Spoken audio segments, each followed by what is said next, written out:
ओहो जय जगन्नाथ आशा कर आपण मैंने भल थे आ खुश थे। आज रात बिले कहली कौन खाइब मो बिले नानी कहला आउ छोट छोट मु माछ आनी तुम से तरकार दियो मु सांगे सांगे से माछ को बनई बानी देली आ धोईदेली आ लुण हल्दी टे गोलई देली कहीं स्वाद लगे सांगे सांगे तेल पकई माछ पकईदेली एपटे आलू आ सोरिष बटन रेडी आएपटे बिले सब रेडी कर सारापर माछ मुझे अल्प अल्प भाजुली बिले नानी मोर कौन कर छुई बनाऊला आ मो बिले सांगे टे लगिली मो बिले हसुन नथिला एने ता देह भल नथिला बेली आ मो बिले केते झड़ी गलानी ता देह भल नथिला बेली आ कोन करिया दुख त भाग्य रे लेखा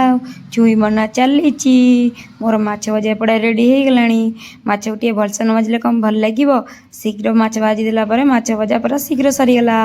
तापर कौन करी भाविली कहली शीघ्र टे तरकारी करिया पड़े कहीं आम खाइले ड्यूटी जीवु तापर तेल टे पकईदेली आ प्याज पकईदेली आ सोरिष बटन तो बेसी कषा जाएनी अल्प टे कषिली तापर रेडी होगा गरम पानी टे फुटीगला